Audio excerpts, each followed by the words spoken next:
আজ মহাসপ্তমী। আমরা বেরিয়ে পড়লাম সান্দাকফুর উদ্দেশ্যে। এটা মানেভঞ্জন। মানেভঞ্জন একটা ছোট্ট শহর। শহর বললে ভুল হবে, একটা ছোট্ট পাহাড়ি গ্রাম। আমরা আমাদের ল্যান্ড রোভার, তার সামনে কিছু ছবি, আমরা বেরিয়ে পড়লাম টুমলিংয়ের উদ্দেশ্যে। পাহাড়ি ছোট ছোট বাঁক, চড়াই রাস্তা। টুমলিং অবধি রাস্তাটা বেশ ভালো, সুন্দর সবুজ বুগিয়াল। আমরা চলেছি এখন টুমলিংয়ের পথে।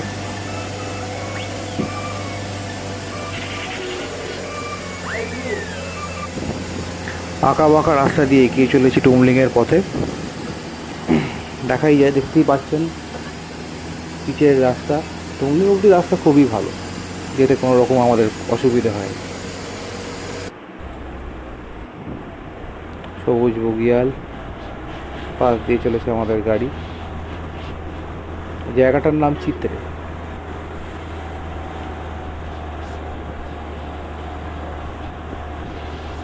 এরপর আসবে মেঘমা।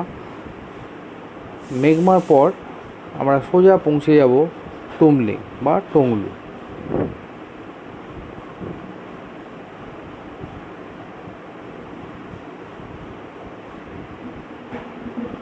গাড়ি থেকে তোলা কিছু স্টিল ফটোগ্রাফ। ওই দেখা যাচ্ছে টুমলিং।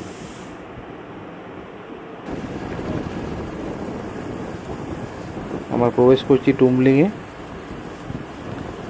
এখানে একটা ভারী মজার জিনিস আছে, সেটা হচ্ছে এই যে রাস্তাটা, এই রাস্তাটাই হচ্ছে বর্ডার। রাস্তার বাঁ দিকটা নেপাল আর ডান দিক রাস্তা থেকে ইন্ডিয়া। ওই যে সমস্ত বাড়ি, হোটেল সমস্ত দেখা যাচ্ছে, ওগুলো সব কিন্তু নেপালে।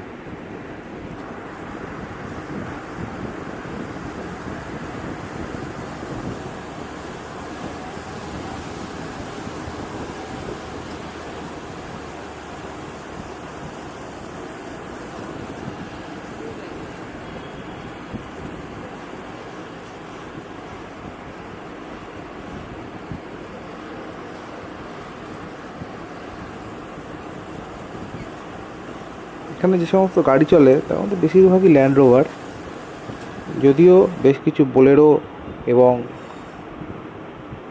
ম্যাক্স আর থর চলছে, কিন্তু এই রাস্তার জন্য ল্যান্ড রোভারই সেরা।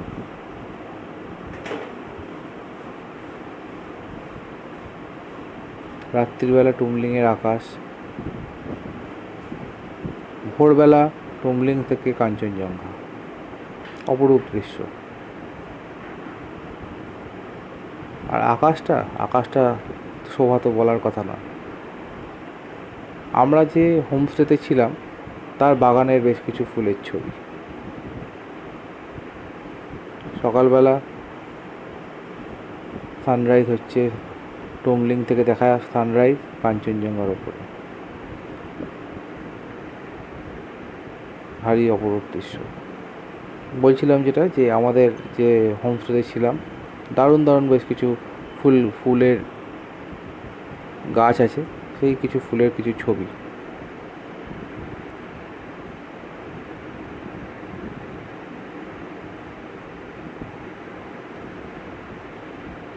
নানান রকম রঙের ফুল এবং ভারী অপরূপ দেখতে।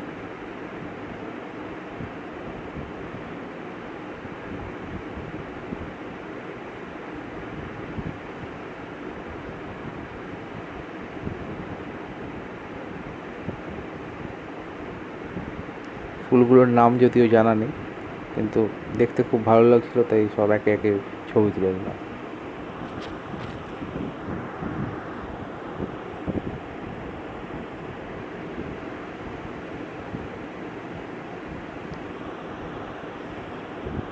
আমাদের তাতানবাবু দৌড়ে দৌড়ে খেলা করছে। ও খুব ভালোই কাটিয়েছে গোটা ট্যুরটা। এবার আমরা বেরিয়ে পড়লাম টুমলিং থেকে গাড়ি বাসের পথে। এইবার আমরা এই রাস্তা দিয়ে প্রবেশ করছি সিঙ্গালিলা ন্যাশনাল ফরেস্টে। এতক্ষণ কিন্তু আমরা সিঙ্গালিলা ন্যাশনাল ফরেস্টে প্রবেশ করিনি।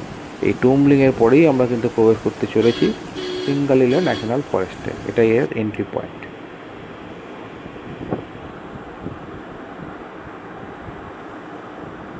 একটা পাহাড়ি ঝোড়া, ধীরে ধীরে এগিয়ে যাচ্ছি। ল্যান্ড রোভার আর ম্যাক্সের মধ্যে একটা ক্রসিং হচ্ছে, সরু রাস্তায় এদের মধ্যে দারুণ আন্ডারস্ট্যান্ডিং। এই পৌঁছে গেলাম গাড়ি পাস। যে যার মতো ল্যান্ড রোভারের সাথে পোজ দিয়ে ছবি তুলে চলেছে, আমিও বাদ দিইনি।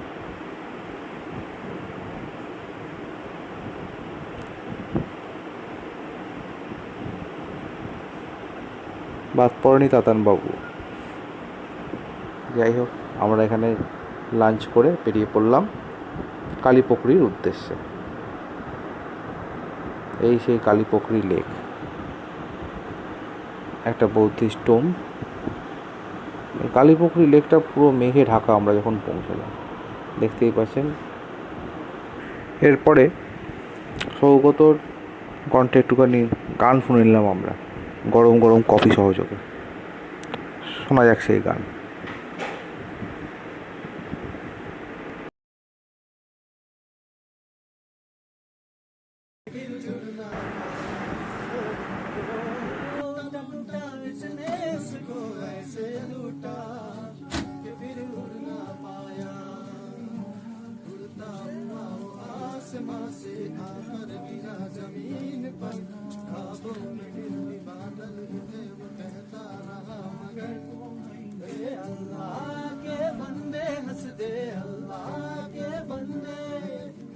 अल्लाह के बंदे हंस दे, जो भी हो कल फिर आएगा।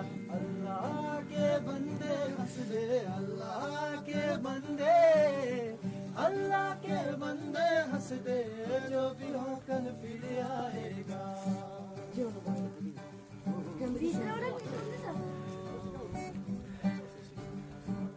বৃষ্টি পড়ছে। टुकड़े टुकड़े हो गया था, टुकड़े हो गया था हर सपना जब वो टूटा।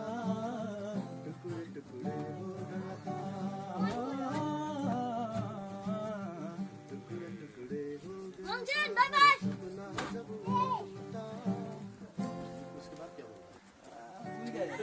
গান শেষ করে আমরা বেরিয়ে পড়লাম ফান্দাকফুর উদ্দেশ্যে। ওই যে ফান্দাকফু দেখতেই পাচ্ছে, পাওয়া যাচ্ছে যে ওয়েদার খুব খারাপ, বৃষ্টি পড়ছে। রাস্তার অবস্থা তো বলার কথা না, বিশাল বিশাল গর্ত। ল্যান্ড রোভার বলেই যাওয়া সম্ভব, অন্য গাড়ি হলে এতক্ষণে এক্সেল ভেঙে পড়ে থাকতো। এই প্রায় পৌঁছে এসেছি ফান্দাকফুর কাছে। ইউটার্নগুলো মারাত্মক খাড়াই, দেখলে ভয় করবে।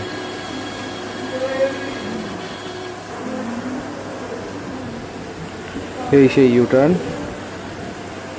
এক একটা ইউটার্নে বোধহয় 100 মিটার করেও এগিয়ে দিচ্ছে, আমাদের উপরে তুলে দিচ্ছে। ভয়ঙ্কর চড়া এই রাস্তা পেরিয়ে অবশেষে আমরা পৌঁছে গেলাম ফান্দাকফুর পথে। নীল যে হোটেলটা দেখা যাচ্ছে, এটা হচ্ছে শেরপা চ্যালেট। আগেই বলেছিলাম যে রাস্তার বাঁ দিকটা হচ্ছে নেপাল। এই হোটেলগুলো সমস্তই নেপালে পড়ে। আমাদের ইন্ডিয়ার দিকে শুধু আছে জিটিএ এবং নমবুদ্ধা বলে একটি হোটেল। বিকেলে একটুখানি পাইচারি করতে বেরোলাম, সাথে কিছু স্টিল ফটোগ্রাফ। এই যে গাছটা দেখছেন, নীল পাইন, নীল রঙের পাইন গাছ বা পাইন ফল, এর আগে কোনো দিন দেখিনি। ভোরবেলা পরের দিন ভোরে ফান্দাকফু থেকে কাঞ্চনজঙ্ঘার দর্শন। আগের দিন খুবই খারাপ ওয়েদার ছিল, আশা করিনি যে এত ভালো কাঞ্চনজঙ্ঘা দেখতে পাবো। যদিও আকাশ মেঘাচ্ছন্ন থাকার ফলে কাঞ্চনজঙ্ঘার ওপর সূর্যের আলোর যে বিকিরণ, সেইটা দেখা হলো না। এটা আমাদের খাওয়ার জায়গা থেকে দেখা কাঞ্চনজঙ্ঘার সুন্দর।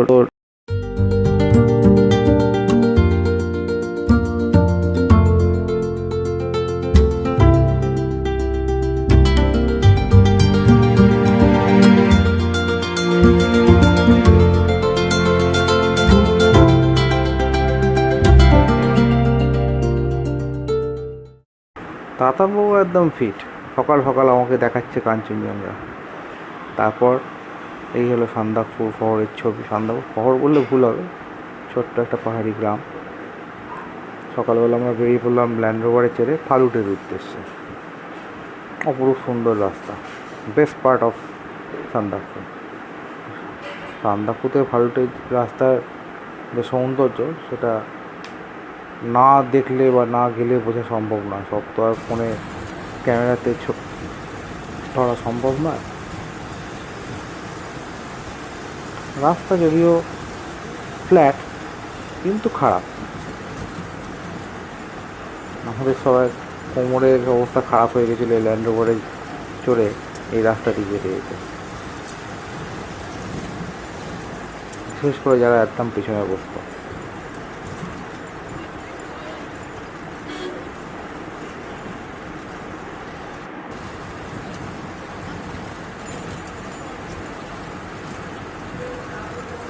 দুধারে রোডোডেনড্রন গাছ। আকাশ পরিষ্কার থাকলে কাঞ্চনজঙ্ঘা পরিষ্কার দেখা যায় এখান থেকে।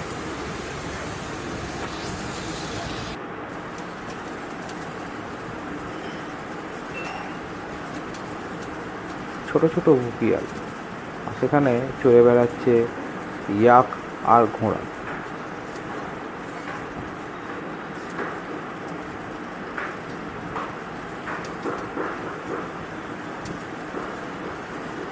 আমাদের সামনে একটা গাড়ি চলেছে, সেখানে পিছনে আমরা।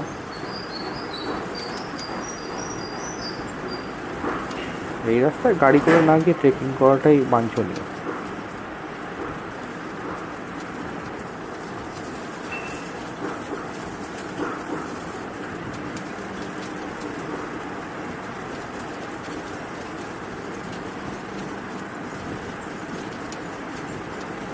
এরপর আমরা পৌঁছে যাব চন্দ্রা ভ্যালিতে।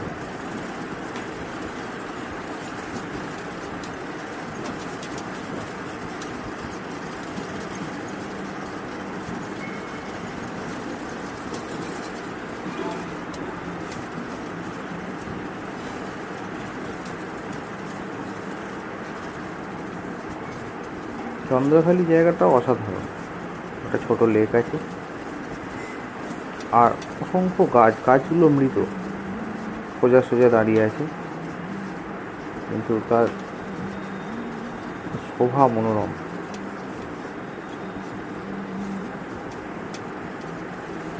ভয়ঙ্কর খারাপ রাস্তা।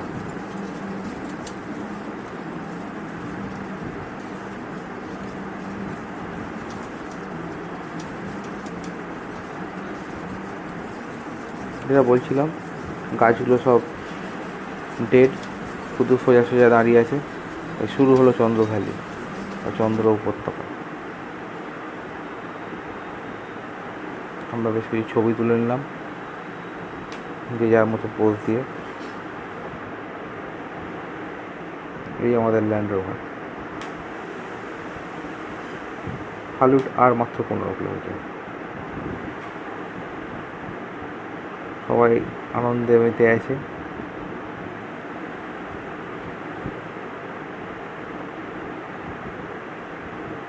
তাতানবাবু যদিও একটু গম্ভীর, কিন্তু একটু বাদে মুড ফ্রেশ হয়ে যাবে।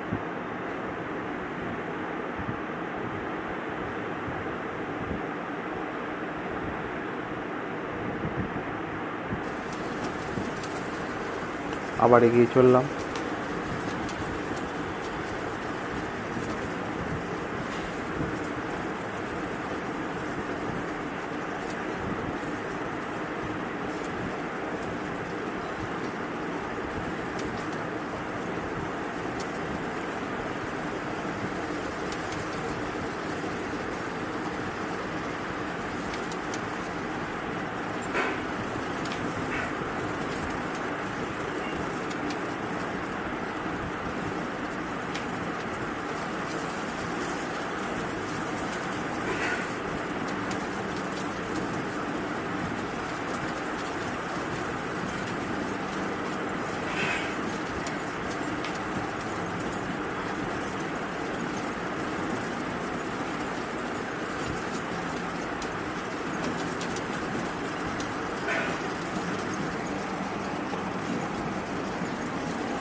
দাদানবাবু পোজ দিয়ে দাঁড়িয়েছে ছবি তুলতে। সবাই একটু একটু করে পোজ দিয়ে ছবি তুলে নিল বটে।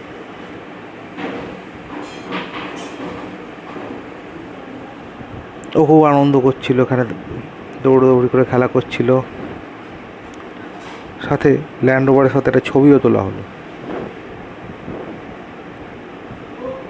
ল্যান্ড রোভার গাড়িটা খুব ভালোবেসে ফেলেছিল। এবার ফালুটের রাস্তায় একটুখানি হালকা ট্রেকিং করে নিলেন তাতানবাবু।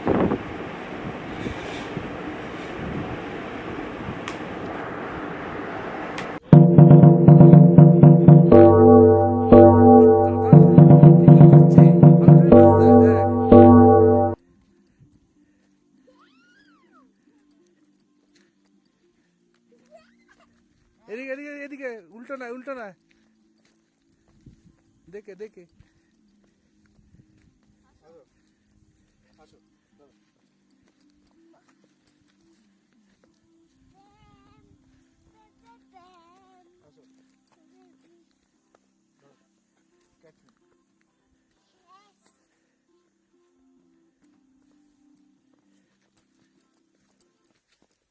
সঙ্গীতকে ধরতে যাচ্ছি, সঙ্গীতকে ধরতে যাচ্ছি।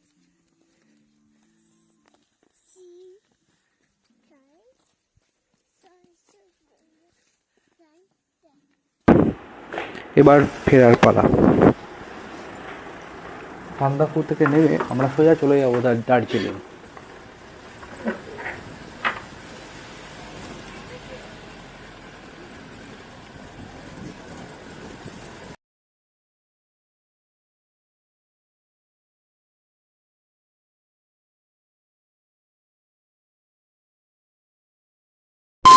দার্জিলিং ঢুকতে আমাদের খাওয়া থেকে আলো